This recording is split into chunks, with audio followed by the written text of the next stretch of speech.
శ్రీమాత్రే నమః. అందరికీ నమస్కారం అండి. మనకి రేపే ధనత్రయోదశి పండుగ అయితే రాబోతుందండి. ఈరోజు సాయంత్రం యమదీపం అనేది వెలిగించాలి. అయితే ఈ యమదీపానికి సంబంధించి చాలామందికి చాలా సందేహాలు అయితే ఉన్నాయి. అవి ఏమిటంటే ఈ యమదీపం ఎక్కడ వెలిగించాలి, గుమ్మానికి ఏ సైడ్ వెలిగించాలి, ఇంకా ఎన్ని ఒత్తులు వేయాలి, అంటే 3 ఒత్తులు వేయాలా లేదా 4 ఒత్తులు వేయాలా, ఇంకా గర్భవతులు ఈ దీపం అనేది వెలిగించవచ్చా, దీపం కొండెక్కిన తర్వాత ఈ దీపాన్ని ఏం చేయాలి, ఇంకా చాలా సందేహాలు అయితే చాలామందికి అయితే ఉన్నాయండి. అవన్నీ ఏంటో నేను ఈ వీడియోలో అయితే క్లారిటీగా వివరిస్తాను. ఈ వీడియోని ఇక్కడ స్కిప్ చేయకుండా చివరి దాకా చూడండి, పూర్తి ఇన్ఫర్మేషన్ అనేది ఉంటుంది. మొదటిగా వచ్చే సందేహం ఏమిటంటే ఈ దీపం ఎక్కడ వెలిగించాలి అంటే ఈ యమదీపం అనేది ఇంటి మెయిన్ గుమ్మానికి బయట సైడ్ అయితే వెలిగించాలండి. ఇంకా ఈ గుమ్మానికి ఏ వైపైనా ఈ దీపం అయితే వెలిగించవచ్చండి. అంటే లెఫ్ట్ సైడ్ కానీ రైట్ సైడ్ కానీ ఎటు సైడ్ అయినా సరే ఈ దీపం అనేది వెలిగించవచ్చు. ఎక్కువైతే రైట్ సైడ్ అయితే వెలిగిస్తారండి. తర్వాత వచ్చి ఈ దీపం ఏ సమయంలో వెలిగించాలి, ఈ దీపం అనేది మనకి అక్టోబర్ 18వ తేదీ అనగా శనివారం రోజున, అంటే రేపేనండి ధనత్రయోదశి. ఈరోజు సాయంత్రం 5 గంటల 40 నిమిషాల నుండి 8 గంటల 10 నిమిషాల లోపు వెలిగించాలి. ఇంకా తర్వాత వచ్చే మరొక సందేహం ఏమిటంటే ఈ దీపంలో ఎన్ని ఒత్తులు వేయాలి. ఈ దీపంలో కొంతమంది అయితే 3 ఒత్తులు అయితే వేస్తారండి, కొంతమంది ఏమో 4 ఒత్తులు అయితే వేస్తారు. అంటే 2 ఒత్తులు కలిపి ఒక ఒత్తిగా చేసి ఒక ఒత్తేమో తూర్పు వైపు చూసేటట్టు, మరొక ఒత్తేమో పడమర వైపు చూసేటట్లు, మరొక ఒత్తేమో దక్షిణం వైపు చూసేటట్టు పెట్టుకోవాలి. మరికొంతమంది ఏమో 4 ఒత్తులు అయితే వేస్తారండి. మీ ఇష్టం ఎలాగైనా వేసుకోవచ్చండి. 4 దిక్కులకి 4 ఒత్తులుగా అయితే పెడతారండి. ఇంకా తర్వాత వచ్చే సందేహం వచ్చి ఈ పూజ ఎవరు చేయాలి, అంటే ఈ దీపం అనేది ఎవరు పెట్టాలి అంటే ఈ యమదీపం అనేది ఎవరైనా పెట్టవచ్చండి. మగవారు పెట్టవచ్చు, ఆడవారు పెట్టవచ్చు, ఎవరైనా పెట్టవచ్చు. ఇంటికి పెద్దవాళ్ళైతే మంచిది ఈ దీపం పెట్టడానికి. ఈ యమదీపం అనేది మట్టి ప్రమిదలో కానీ గోధుమ పిండితో తయారు చేసిన ప్రమిదలో కానీ పెట్టాలి.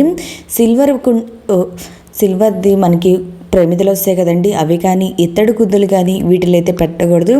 మనం కొత్తగా మట్టి ప్రమిదలు అయితే తెచ్చుకొని పెట్టుకుంటే మంచిది. ఒకవేళ అవి దొరకలేదనుకుంటే మనం ఇంట్లో వాడినవైనా ప్రమిదలు అయితే వాటిల్లో అయినా ఈ దీపం అయితే పెట్టుకోవచ్చు. తర్వాత వచ్చే సందేహం వచ్చి తమలపాకు మీద సాల్ట్ ఉప్పు వేసుకోవచ్చా అని. సాల్ట్ ఉప్పు వేసుకోకూడదండి. కల్లు ఉప్పు కానీ రాక్ సాల్ట్ అయితే ఉంటుంది కదండి, ఇది కానీ వేసుకోవాలి. ఉప్పు అనేది కొత్తగా అయినా తెచ్చుకోవచ్చు లేదా ఇంట్లో ఉన్నదైనా వాడుకోవచ్చు అండి. ఒకవేళ ఉప్పు ప్లేస్లో ధాన్యం కూడా వేసుకోవచ్చు. ఇంకా తర్వాత వచ్చే సందేహం ఏంటంటే ఈ దీపం పెట్టుకోవడానికి ఏదైనా ఆచారం కానీ ఆనవాయితీ కానీ ఉండాలా.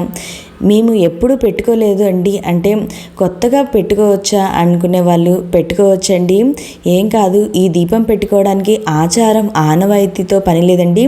ఓన్లీ నువ్వుల నూనె మాత్రమే వేసుకొని ఈ దీపం అయితే వెలిగించుకోండి. ఇంకా ఈ దీపం రాత్రి అంతా వెలుగుతూ ఉంటే చాలా చాలా మంచిదండి. మీ వీలుని బట్టి ఎంత ఎక్కువసేపు వెలిగితే అంత ఎక్కువసేపు వెలిగడానికి ప్రయత్నించండి. ఇంకా ఈరోజు కుదిరిన వాళ్ళు మళ్ళా ఈ దీపాన్ని ఎప్పుడు పెట్టుకోవాలంటే ఈరోజు ఒకవేళ మీకు కుదరకపోతే నెక్స్ట్ వచ్చే యమద్వితీయ అంటే అక్టోబర్ 23వ తేదీ పెట్టుకోవచ్చండి. లేదంటే కార్తీక మాసంలో వచ్చే ఏ రోజైనా పెట్టుకోవచ్చండి.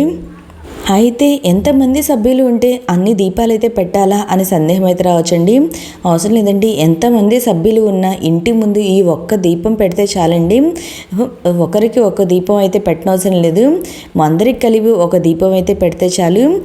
అయితే ఈ దీపాన్ని కార్తీక మాసం 4 రోజులు పెట్టుకోని అవసరం లేదండి, ఎవరైనా పెట్టవచ్చు, కానీ ఈ ఒక్క రోజు అయితే పెడితే చాలు. ఇంకా ప్రెగ్నెన్సీ లేడీస్ ఈ దీపం అయితే పెట్టకూడదండి. ఇంకా పీరియడ్స్లో ఉన్న వాళ్ళు కూడా ఈ దీపం అయితే పెట్టుకోకూడదు. మీకు 5వ రోజు అయితే వాళ్ళైతే పెట్టుకోండి, 4వ రోజులోపు ఉన్న వాళ్ళైతే పెట్టుకోమాకండి. తర్వాత ఈ దీపం వెలిగించి కాళ్ళు చేతులు కడుక్కొని ఇంట్లోకి వెళ్ళి లక్ష్మీ కుబేర్లకు పూజ అయితే చేసుకోవాలి. లక్ష్మీ కుబేర్లను పూజ ఇకపోతే ఈ దీపం పెట్టుకోకూడదా అనే సందేహం అయితే రావచ్చండి. ఏం పర్వాలేదండి, మీకు లక్ష్మీ కుబేర్లకు పూజ చేసుకోకపోయినా ఈ దీపం అయితే పెట్టుకోవచ్చండి. అయితే తర్వాత వచ్చి ఈ దీపం కొండెక్కిన తర్వాత మరుసటి రోజు ఈ దీపాన్ని ఏం చేయాలి అని సందేహం అయితే రావచ్చండి. ఈ దీపం కొండెక్కిన తర్వాత మరుసటి రోజు అంటే అక్టోబర్ 19వ తేదీ ఆదివారం ఉదయాన్నే ఈ దీపానికి సంబంధించిన ప్రమిదలు, ఉప్పు, తమలపాకులు, బెల్లము, పూలు అన్నీ కూడా పారే నీటిలో వదిలిపెట్టాలి, లేదా ఏదైనా మొక్కల మొదట్లో వేసేయండి. ఈ ప్రమిదలు మరలా వాడకూడదు, ఇంట్లోకి తీసుకొని రాకూడదు. ఆ తర్వాత మామూలుగా కాళ్ళు చేతులు కడుక్కొని ఇంట్లోకి అయితే వచ్చేయండి. ఇంకా నేను చెప్పిన ఇవే కాకుండా మీకేమైనా సందేహాలు ఉంటే నా కామెంట్ బాక్స్లో కామెంట్ పెట్టండి. ప్రతి ఒక్కరికి రిప్లై అనేది ఇస్తాను. మీకు ఈ వీడియో నచ్చినట్లయితే లైక్ చేయండి, మీ ఫ్రెండ్స్ అండ్ ఫ్యామిలీ మెంబర్కి షేర్ చేయండి. Thank you for watching.